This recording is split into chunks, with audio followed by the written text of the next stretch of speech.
So I'm going to talk today about the validation tools. I'm going to go a little bit fast, but hopefully this is a reference for you to use when you want to get OGC certified, or you want to learn or to go back and say, hey, where was the link to the GitHub that Luis provided at the webinar? So that's my goal today, is to provide most of the information possible so you can go on having this presentation and then follow the process to get OGC certified and use our tools. Yeah, and we'll make the presentation after the. Yeah, can you turn off your camera as well? Yeah, thank you. Yes. Thank you, Luis. Okay. Sorry. Yeah. So first, why? And I want really to make it clear, why do we need compliance tools? First, well, if we have somebody trying to access services, they can say, yes, great, it's working, I'm able to connect. But the reality is that sometimes this is a little bit broken. And you don't know, why a certain feature is not coming back, why you're not able to read some GML, why the WMS has coordinate reference systems that are inverted or whatever. So we need somehow to provide a proof that yes, the server or the client or the data, whatever implementation is behind it, is implementing properly and has been tested, and it has a logo that says, yes, I've been certified. I can show that I'm able to implement an OGC standard properly. So we have this OGC compliance badge that is created for every product and for every standard version that is tested against. Right now we have about 980 implementations registered in the portal. And this is because we have, even though we have one product, version 1.0, 1.2, 1.3, all those are different implementations for us. And we have about 297 compliant products. We have been around doing this about 15 years. And we don't only provide a badge, but we provide a database where, if you're interested to know who has been certified, that you can go and search. For the product, you can go and search for the standard and see who has implemented, and also who has been compliant and who is reference implementation. So you can find all that in our database, and this is the link here. And hopefully, if you are an implementer developer, are you implementing OGC standards, that when you say that you are certified, you can get more business. And this is what it's all about, that you can also interoperate better with other products and solve faster. So how does it work?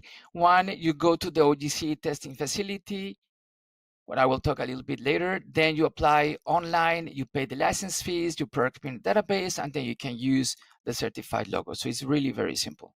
Now, the license fees are this, because I always get asked this question. So it really, if you are a small company and you are a non-member, is 300. It's very, very little. If you're a big company, then it's a little bit more. If you are a member and higher members, then you get like unlimited packages.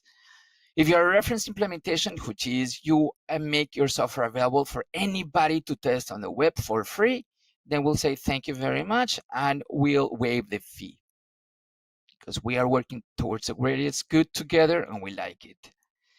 So it's the compliance program has tools and community. We have a lot of contributors. We are building open source as well. We use Java, TestNG, Maven, all that good stuff.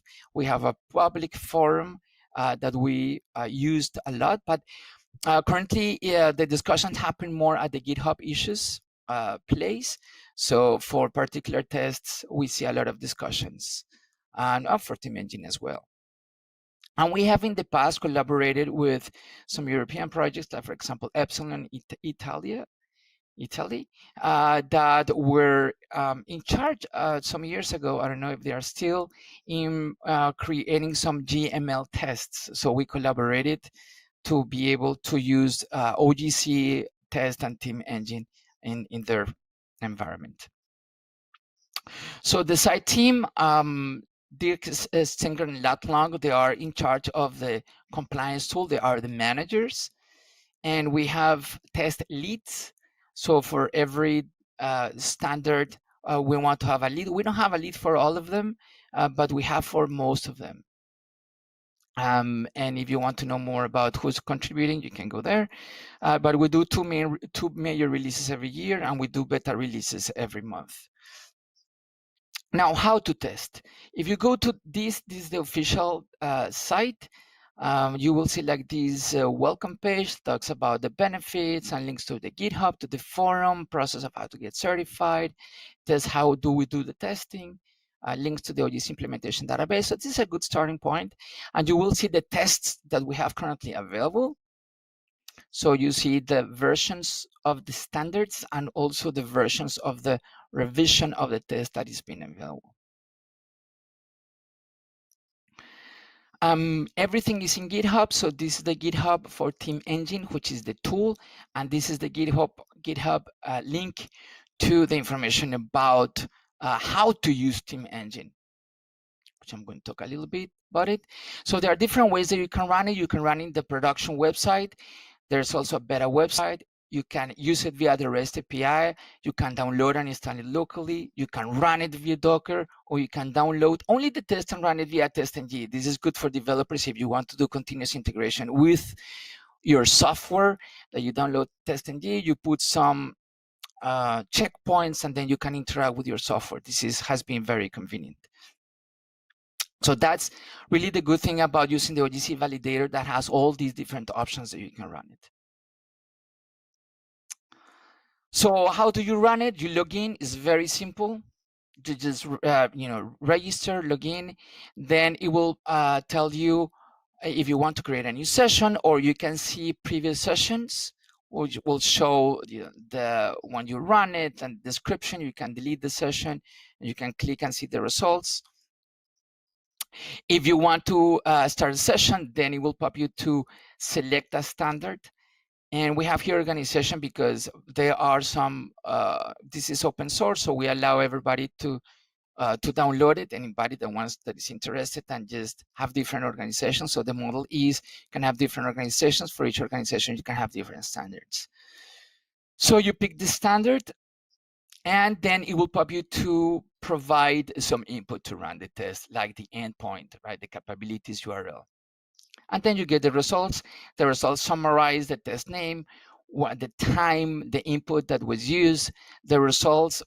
We use in OGC these terms of core conformance classes, which is just grouping of tests. So it will provide you information about if the core conformance plus test, if you can get certified, and some statistics about it. And you can go down into more details and see, well, in a particular test, give me the description. You said the test name, the test description, the test result, the test request, and if there is a reason for failure, then you will see it.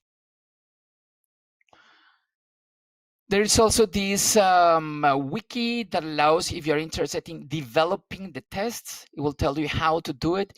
So there is a guide for TestNG, how to code this test in TestNG, how do you start. There is some configuration so it can run in Team Engine, but everything is open and is hopefully easy for some of you to use. Now, how to get OGC certified? So once you go to Team Engine and run the test, you go to this portal, which is information about the products. So you sign in, and then you see this tab. You see an overview, product listing, and compliance, and then your username.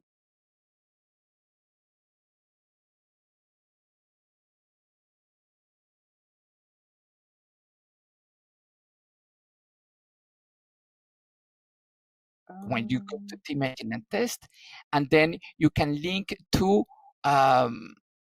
whatever you want to being certified for. Then the second tab here is product listings. You have all the products that you want to register. So you give the name, and then you provide the version number, the product type. You can link with some standards.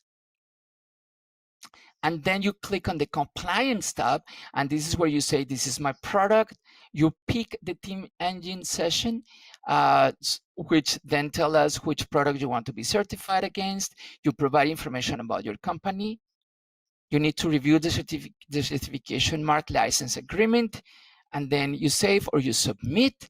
And when you submit, then you get then we receive it, we review it, and in 2 days you can get certified, and you get the badge. So it's really, really, really, really simple. The beta website contains tests that have not been approved. For example, I want to really highlight this one, which is WFS 3. This is the first test that uses the Open API, like Swagger kind of framework. So it's a different kind of testing because we are also not testing, the REST approach, which can be a little bit tricky because sometimes you can have loops, but we are able to deal with those now. And we also test JSON encodings. So this is how it looks like. So you can go to TE2, which is the where the beta website is. You will find some information about WFS3, and for example, it asks for the endpoint, and also you can configure the limit number of collections that will be tested. I put also some more resources here. This is the main page of the compliance website at OGC. You can also from here get information about frequently asked questions about what is the difference between comply, conform, and implement, so you can use properly that language in your website. Here is the link to how to get OGC certified, a good video about overview and benefits. And also we have a video that shows how to test a client. This is very unique also, but I think it will be useful for you to check. And I think that's it. I tried to be brief.